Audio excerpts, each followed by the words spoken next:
오늘 우리에게 주신 하나님의 말씀은 마가복음 16장 1절에서 14절입니다.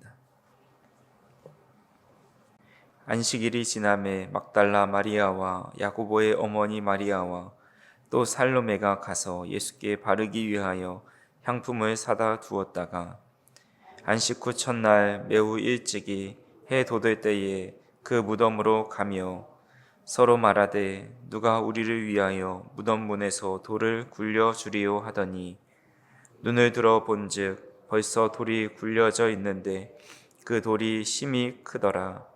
무덤에 들어가서 흰옷을 입은 한 청년이 우편에 앉은 것을 보고 놀라매 청년이 이르되 놀라지 말라. 너희가 십자가에 못 박힌 나사렛 예수를 찾는구나. 그가 살아나셨고 여기 계시지 아니하니라. 보라, 그를 두었던 곳이니라. 가서 그의 제자들과 베드로에게 이르기를 예수께서 너희보다 먼저 갈릴리로 가시나니 전에 너희에게 말씀하신 대로 너희가 거기서 배우리라 하라 하는지라. 여자들이 몹시 놀라 떨며 나와 무덤에서 도망하고 무서워하여 아무에게 아무 말도 하지 못하더라.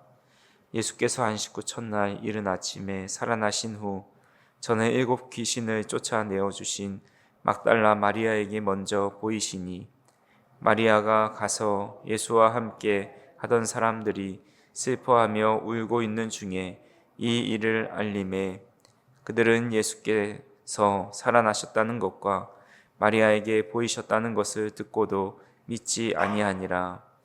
그 후에 그들 중 2 사람이 걸어서 시골로 갈 때에 예수께서 다른 모양으로 그들에게 나타나시니 2 사람이 가서 남은 제자들에게 알리었으되 역시 믿지 아니하니라.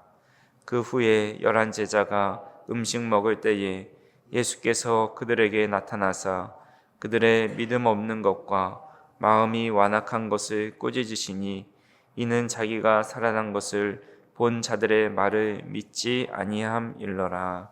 아멘. 예수님께서 죽으시고 3일 후에 부활하시죠.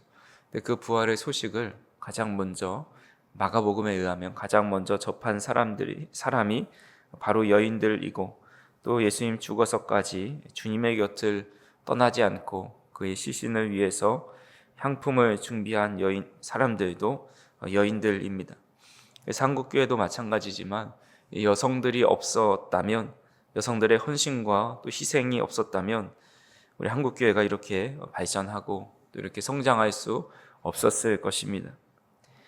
오늘 3명의 여인들이 이제 안식일에 지나서 예수님의 무덤에 찾아옵니다. 그들이 누구인지 1절을 보시면 이 막달라 마리아, 야고보의 어머니 마리아, 살로메라는 인물이었습니다. 그들은 예수님께 바르기 위해 향품을 사두었다라고 기록을 하죠. 그리고 예수님의 무덤에 찾아간 때는 2절에 보면 안식 후 첫날이었습니다. 그러니까 시체는 안식일이 되기 전에 이제 매장이 되었기 때문에 안식일이 지나고 또 그 다음 날이 되어서 이제 예수님의 시신에 그 향품을 바르려고 찾아갑니다. 근데 근동 지역은 매우 낮에는 덥기 때문에 이 시체가 좀 부패가 시작되었을 수도 있지만 이 무덤 안으로 들어가서 이 세마포를 쌓아놓은 시체에 향품을 바르러 간다는 것은 매우 큰 용기가 필요했을 것입니다.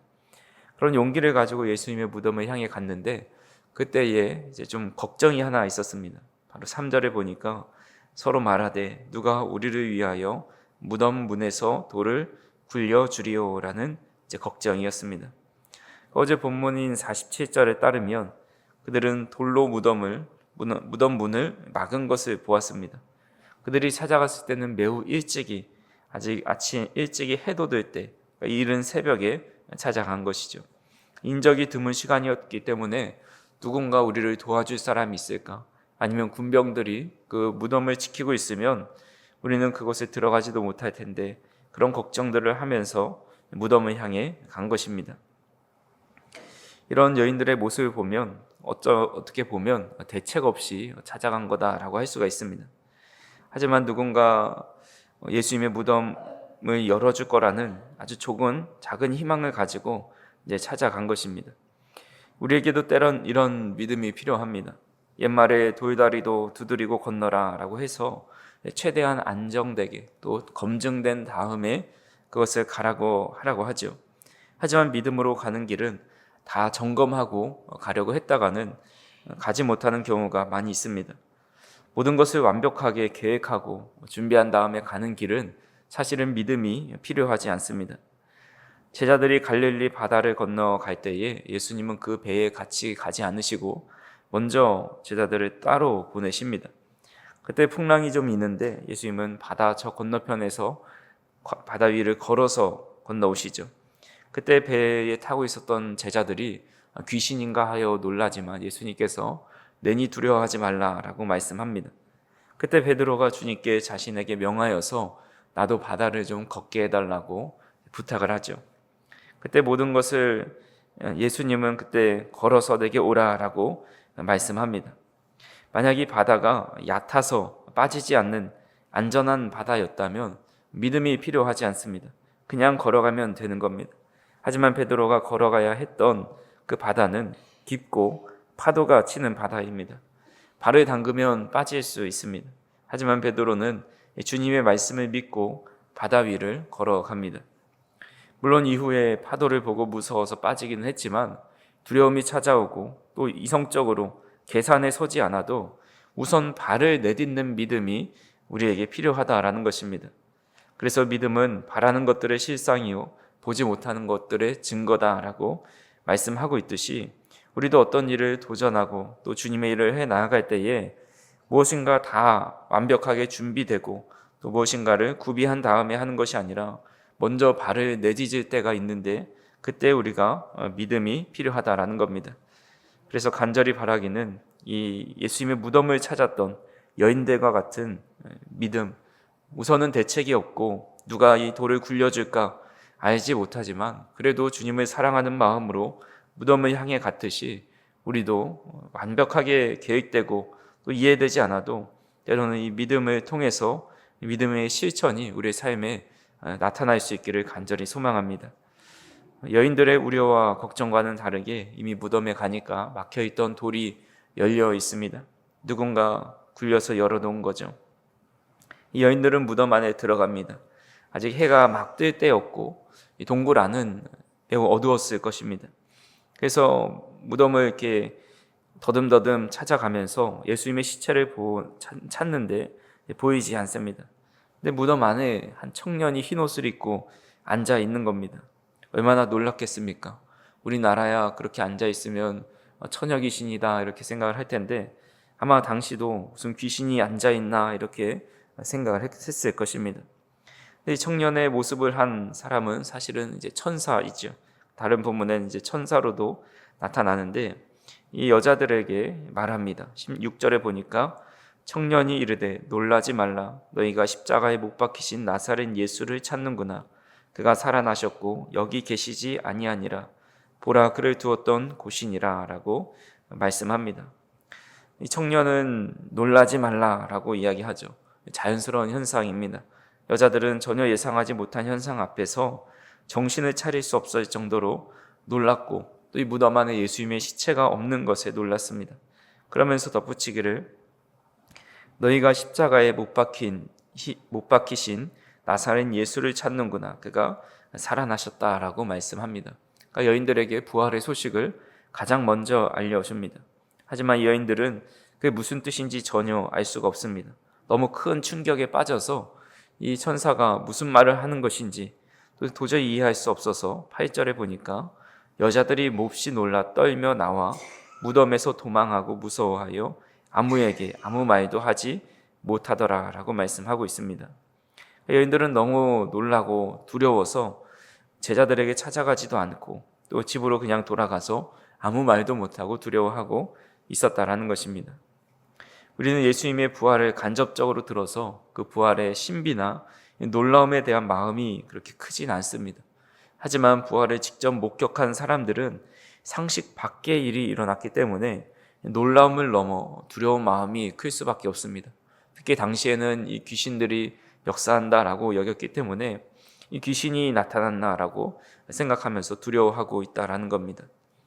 이후에 예수님의 부활의 소식은 계속해서 전해집니다. 하지만 사람들은 주님을 만나기 전까지 그것을 믿지 못합니다. 9절에 보시면 7 귀신을 쫓아내어 주신 막달라 마리아에게 가장 먼저 예수님께서 나타나시죠. 11절에 보시면 그래서 이제 그 막달라 마리아가 제자들에게 알리지만 11절에 보시면 그들은 예수께서 살아나셨다는 것과 마리아에게 보이셨다는 것을 듣고도 믿지 아니하니라라고 말씀하고 있습니다. 또한 12절과 13절에 보더라도 그 후에 그들 중 2사람이 걸어서 시골로 갈 때에 예수께서 다른 모양으로 그들에게 나타나시니 2사람이 가서 남은 제자들에게 알리었으되 역시 믿지 아니하니라라고 말씀하고 있습니다. 예수님을 믿지 못하는 제자들, 살아났다는 것을 믿지 못하는 제자들에게 예수님께서 나타나셔서 이런 말씀을 하시죠. 14절에 보니까 그 후에 11제자가 음식 먹을 때에 예수께서 그들에게 나타나사 그들의 믿음 없는 것을 보시고 믿음 없는 것과 마음이 완악한 것을 꾸짖으시니 이는 자기가 살아난 것을 본 자들의 말을 믿지 아니함일러라라고 말씀하고 있습니다. 그러니까 제자들이 예수님께서 살아났다는 소식을 주변에서 본 사람들이 이야기해도 믿지 않으니까 그들을 꾸짖으시면서 직접 부활하신 모습을 나타내 보여줍니다. 그것으로 인해서 이제 지금도 복음이 온 세상에 전해지고 있습니다.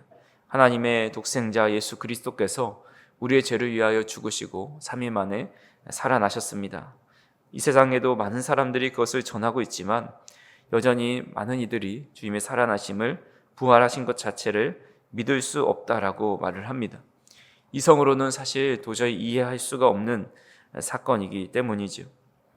성도님들은 만약에 이런 소식을 들었다고 한다면, 제자들의 입장이 된다면 어떻게 하셨을 것 같습니까? 예수님의 부활을 진짜 믿으셨을 것 같습니까? 아니면 말도 안 되는 일이라고 여기셨을 것 같습니까? 아마 많은 사람들이 이 제자들과 같이 예수님의 부활을 믿지 못하고 의심하였을 것입니다.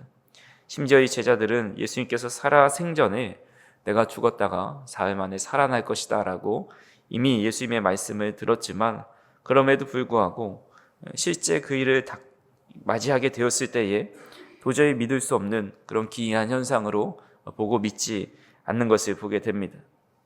그래서 우리가 예수님의 부활에 대해서 현 시대에 듣는다고 해도 많은 사람들이 예수님의 부활, 어떻게 사람이 죽었다가 살아날 수 있냐, 이것이 허구이고 또 신화이다라고 이야기합니다. 하지만 우리도 마찬가지로 그럴 때가 있었습니다. 예수님이 부활하셨다라고 성경은 기록하고 있지만 머리로는 그럴 수 있지, 하나님의 아들이니까 라고 하지만 마음으로 믿어지지 않을 때가 있었습니다.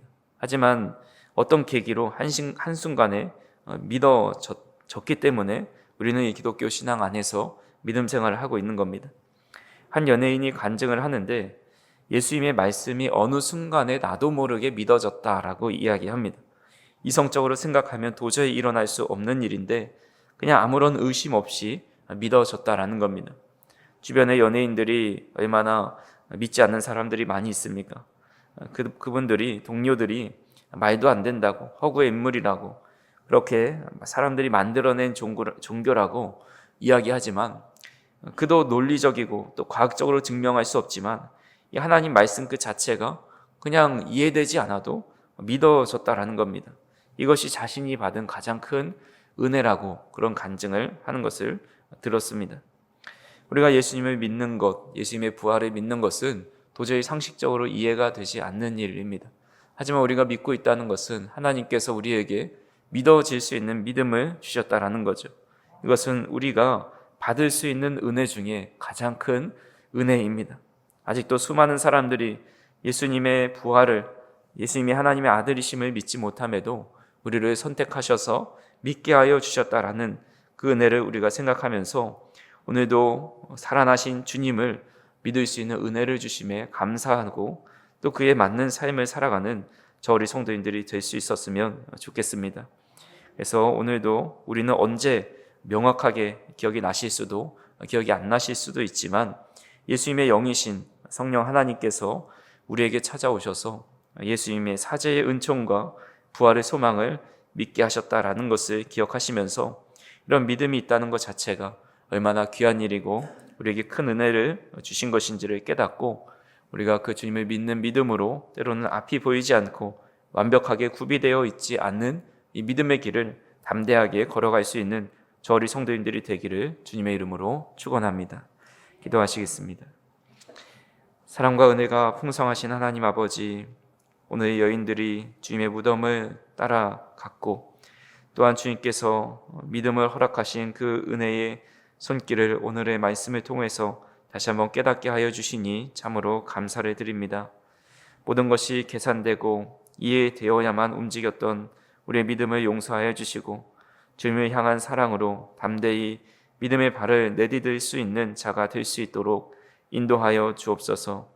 또한 가장 신비한 이 부활의 신비와 영광을 우리에게 알려주셨는데 그 은혜와 사랑으로 우리가 주님을 향하여 담대하게 믿음을 가지고 살아갈 수 있도록 인도하여 주시고 주님께서 주신 크신 은혜에 감사 감격하는 복된 하루가 될 수 있도록 인도하여 주옵소서. 오늘도 기도하는 이 시간을 통해서 주님의 십자가 사랑과 부활이 다시 한번 믿음 가운데 마음으로 믿어지고 또 이해될 수 있도록 인도하여 주시고 그 믿음 가지고 오늘도 담대하게 하루를 살아가는데 부족함이 없도록 인도하여 주옵소서. 한 주의 마무리를 잘 할 수 있도록 인도하여 주시고 한 주 동안 수고한 우리 모든 지체들에게 잠든 힘과 또 쉼과 다시 한번 충만하게 회복될 수 있는 귀한 시간이 될 수 있도록 인도하여 주옵소서. 감사를 드리며 예수님의 이름으로 기도하옵나이다. 아멘.